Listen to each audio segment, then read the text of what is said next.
What is the slowest piece of music ever written? In a small town in eastern Germany, there's a concert that will take roughly the next half millennia to complete.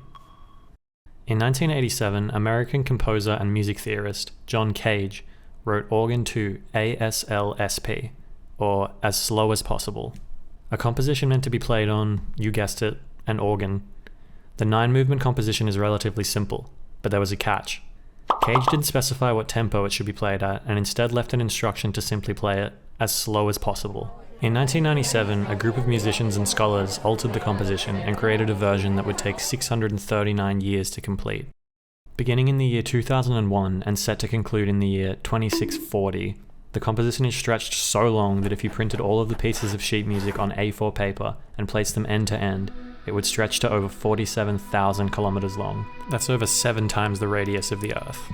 The piece began on the 5th of September 2001 at the St. Bacardi Church in Halberstadt, Germany, on a specially made organ. Because the piece begins on a rest, no sounds occurred at all until 17 months later in 2003, when the first chord sounded.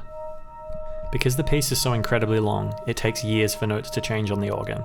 Recently, the longest interval between note changes was 7 years, between the years 2013 and 2020. Many come from all over the world to witness these notes change, and it often makes international headlines when it finally occurs. No one will ever experience the piece in full, which begs the question, why bother? Among other reasons, the piece symbolizes our relationship with time. It's an unavoidable presence and the ultimate boundary of our experiences. As long as we can perceive time, then we will always have time.